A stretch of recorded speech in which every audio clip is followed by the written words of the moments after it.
সরল দোলকের গতির। তোমরা কি জানো যে এই গতিগুলি ভেক্টর বিভাজনের উপর ভিত্তি করে হয়েছে?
প্রিয় শিক্ষার্থী বিন্দু, প্রতিদিনের মতো আমি মোহাম্মদ আবুল কালাম স্বাগতম জানাচ্ছি আজকের ক্লাসে।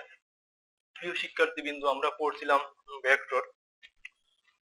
আমাদের আজকের ক্লাসের আলোচ্য বিষয় হচ্ছে 1. ভেক্টর বিভাজন ও ভেক্টরের উপাংশ। 2. একটি ভেক্টরের লম্ব উপাংশ নির্ণয়। এবং 3. ভেক্টর বিভাজনের প্রয়োগ। তাহলে আজকের ক্লাস শুরু করা যাক। আমরা শুরুতে পড়ব ভেক্টর বিভাজন। প্রিয় শিক্ষার্থী বিন্দু, আমরা ইতিপূর্বে দেখেছি যে একই জাতীয় একাধিক ভেক্টর যোগ করে একটি ভেক্টর পাওয়া যায়। কাজেই একটি ভেক্টর রাশিকে দুই বা ততোধিক ভেক্টর রাশিতে বিভক্ত করা সম্ভব। একটি ভেক্টর রাশিকে দুই বা ততোধিক ভেক্টর রাশিতে বিভক্ত করাকে ভেক্টর বিভাজন বলে এবং বিভক্ত অংশগুলোকে মূল ভেক্টরের উপাংশ বলে। অর্থাৎ আমরা যদি একটি ভেক্টর রাশিকে দুইটি ভেক্টর রাশি অথবা তিনটি ভেক্টর রাশিতে বিভক্ত করি, তাহলে প্রত্যেকটি অংশই হবে মূল ভেক্টরের উপাংশ। যদি একটি ভেক্টর আর কে এক্স ও ওয়াই তে এমন ভাবে বিভক্ত করা হয় যাতে উপাংশ দ্বয় আর এর সাথে যথাক্রমে আলফা ও বিটা কোণ উৎপন্ন করে,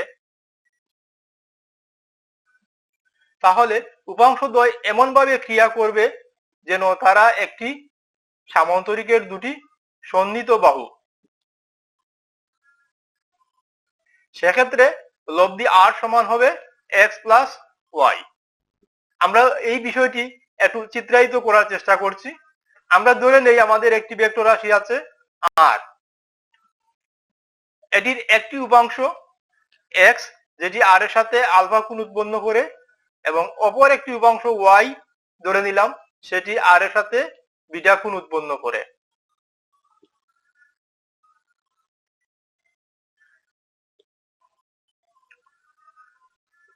তাহলে এক্স ও ওয়াই এমন ভাবে ক্রিয়া করছে যেন এরা একটি সামান্তরিক উৎপন্ন করছে এবং এই ভেক্টর দুটির অর্থাৎ এক্স ও ওয়াই এর লব্ধি হচ্ছে আর, অর্থাৎ আর কে আমরা ভেঙে যে দুটি ভেক্টর উপাংশে বিভক্ত করলাম সেই দুইটি হচ্ছে এক্স প্লাস ওয়াই। এখন যদি উপাংশগুলো পরস্পর লম্বভাবে ক্রিয়া করে অর্থাৎ alpha plus beta is equal to 90 degree হয়, তাহলে উপাংশ দ্বয়কে লম্ব উপাংশ বলে। সেক্ষেত্রে উপাংশগুলোর মান হবে x is equal to r cos theta এবং y is equal to r sine theta. আমরা এই বিষয়টি একটু বিস্তারিত দেখার চেষ্টা করতেছি। প্রিয় শিক্ষার্থী বিন্দু, যদি একটি ভেক্টর এ কে দুটি লম্ব উপাংশ ax ও ay তে বিভক্ত করা হয় তাহলে a is equal to ax plus ay হবে।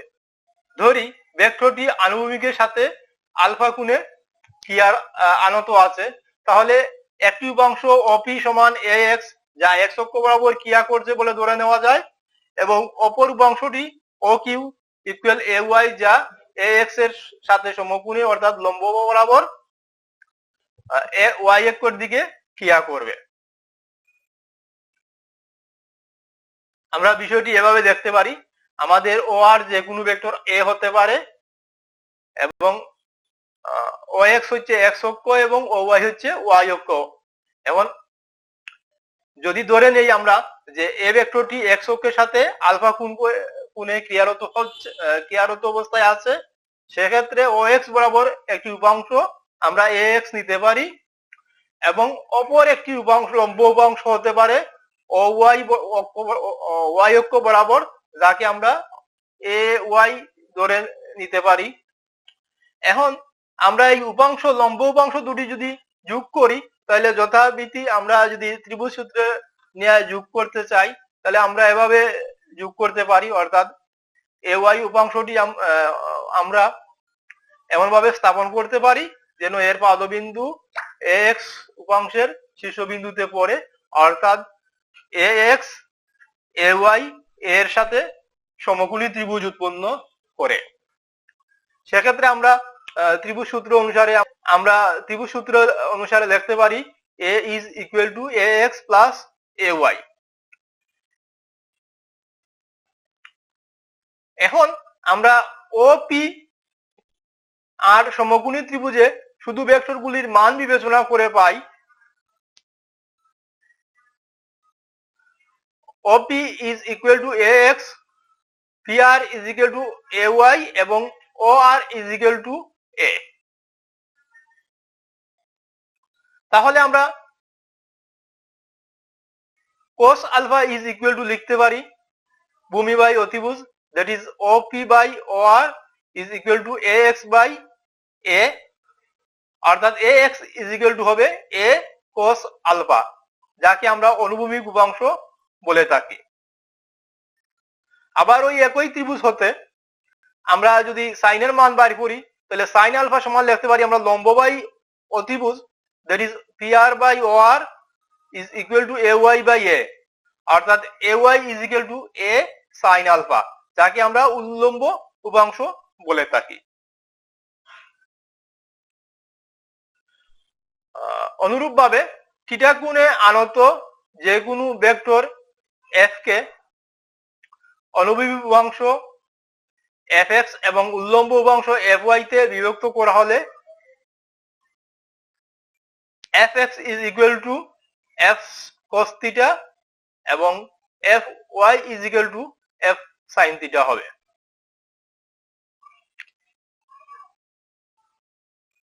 প্রিয় শিক্ষার্থী বিন্দু, তোমরা একটা বিষয় খেয়াল করবা যে উপাংশ দুটি যে শুধু x অক্ষ বরাবর এবং y অক্ষ বরাবর হতে হবে, অর্থাৎ লম্ব উপাংশগুলো শুধু x অক্ষ এবং y অক্ষ বরাবর হতে হবে এমন কথা না, আমরা যে কোনো দিকে এই উপাংশগুলো নিতে পারি, অর্থাৎ একটি উপাংশ আমরা ইচ্ছা মতো ধরতে পারি এবং অন্য উপাংশটি হবে আগের উপাংশের ঠিক লম্ব বরাবর।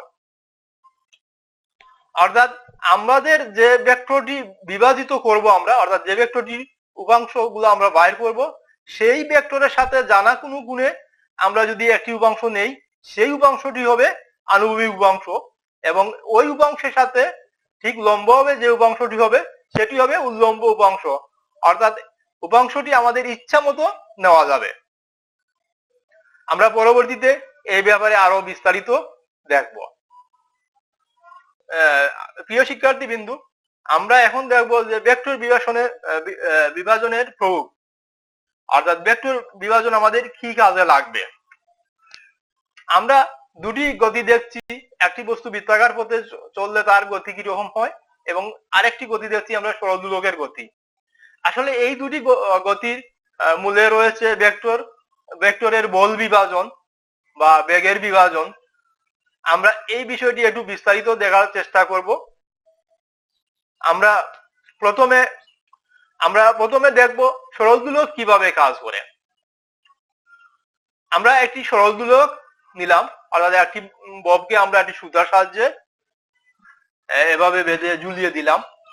এখন ব্যাপারটা হচ্ছে যে ববের বর যেহেতু নিচের দিকে মহাকর্ষ বল দ্বারা প্রভাবিত, দোলকের ববের বর নিচের দিকে ক্রিয়া করছে, অর্থাৎ এই ববের বর যদি এম হয় তাহলে এম ডাব্লিউ ইকুয়াল এম জি একটি বল নিচের দিকে ক্রিয়া করছে, যা এই সুতার টান দ্বারা নাকচ হচ্ছে, সে কারণে এই অনুভব করবে, অর্থাৎ টান অনুভব করবে। এবং এই সুতার টান তার ওজন দ্বারা নিষ্ক্রিয় হবে, সেক্ষেত্রে দুটি বল সমান হয় এবং ববটি একটি অবস্থানে স্থির থাকে। আমরা যেভাবে ঝুলিয়ে দিলে আমরা দেখি যে একটি বস্তু সব সময় একটা অবস্থানে স্থির থাকে।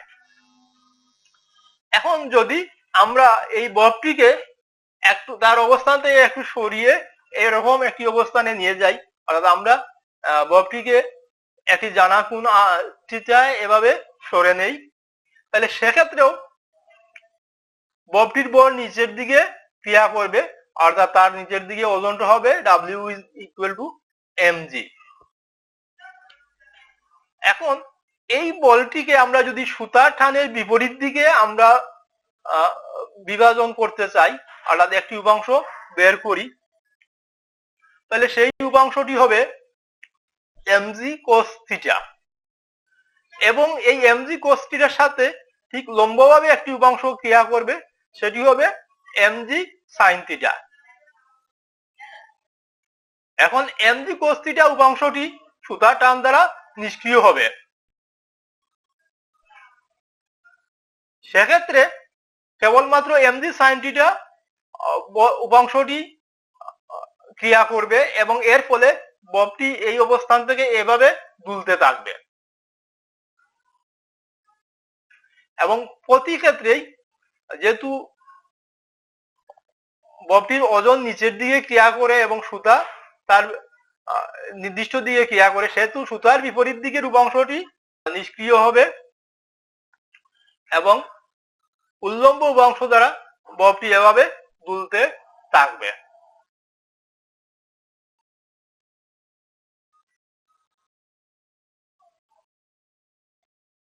এটি আসলে সরল দোলকের দুলনের ক্ষেত্রে বলের বিভাজন ক্রিয়া করে।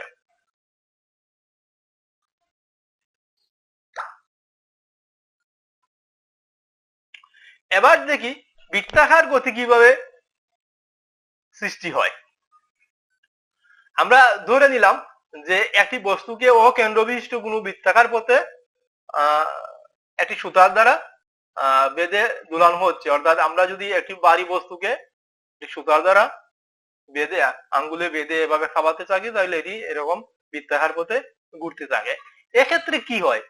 এক্ষেত্রে আসলে একটি বল বা ব্যাগ যদি আমরা চিন্তা করি এরকম থাকে, তাহলে সুতার বৃত্তের স্পর্শক বরাবর তার একটি উপাংশ তাকে এ এক্স এবং সুতার বিপরীত দিকে একটি উপাংশ তাকে বলের এ ওয়াই, এবং বিপরীত দিকের উপাংশটি সুতার টান দ্বারা নিষ্ক্রিয় হয় এবং স্পর্শক বরাবর উপাংশটি বস্তুর উপর ক্রিয়া করে, এর ফলে বস্তুটি এই বৃত্তাকার পথে ঘুরতে থাকে।